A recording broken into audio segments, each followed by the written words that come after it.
Menjadi aparat keamanan sejatinya adalah pengabdian, menjaga ketertiban, dan menjadi teladan bagi masyarakat. Namun, dua oknum prajurit TNI pembunuh sadis sekaligus pengelola judi sabung ayam Kopka Bazarsyah dan Peltuyun Heri Lubis memilih jalan sebaliknya. Dua pelaku penembakan terhadap 3 anggota polisi di Waikanan itu mempertontonkan gaya hidup sangat hedonis yang mencolok. Berbanding terbalik dengan Kapolsek Negara Batin, AKP Anumerta Lusianto, yang justru hidup dalam kesederhanaan. Kopka Bazarsyah yang seharusnya bertugas sebagai babinsa di Subramil Negara Batin justru menjalani kehidupan bak sultan. Rumah mewah berpagar kokoh, garasi terisi kendaraan mahal, hingga rekening gendut yang tak masuk akal untuk seorang prajurit TNI berpangkat tamtama dengan gaji hanya 3,1 juta per bulan.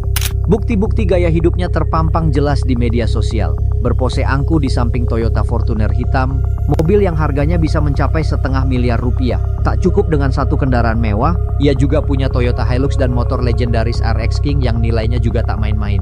Tak berhenti di situ, senjata api laras panjang dan pistol juga ditemukan dalam kepemilikannya. Bagaimana bisa seorang tamtama memiliki akses ke persenjataan seperti ini? Legalitasnya perlu dipertanyakan. Hal serupa juga terjadi pada Peltuyun Heri Lubis. Sebagai Dan Subramil Negara Batin, ia pun punya hunian mewah di Jalinsum Dusun Simpang 4, Kampung Negeri Baru, Waikanan.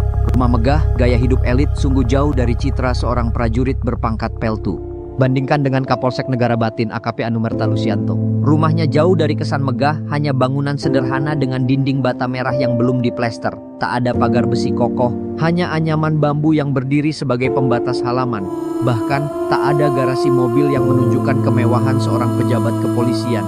Namun, di balik kesederhanaannya, Lusianto adalah pribadi yang penuh ketulusan. Ia tak hanya mengemban tugas sebagai penegak hukum, tetapi juga sebagai pelita bagi masyarakat sekitarnya. Setiap hari, ia tak pernah absen menjalankan ibadah dan dengan penuh kesabaran, ia mengajarkan anak-anak mengaji, menyebarkan nilai-nilai kebaikan Islam yang diyakininya.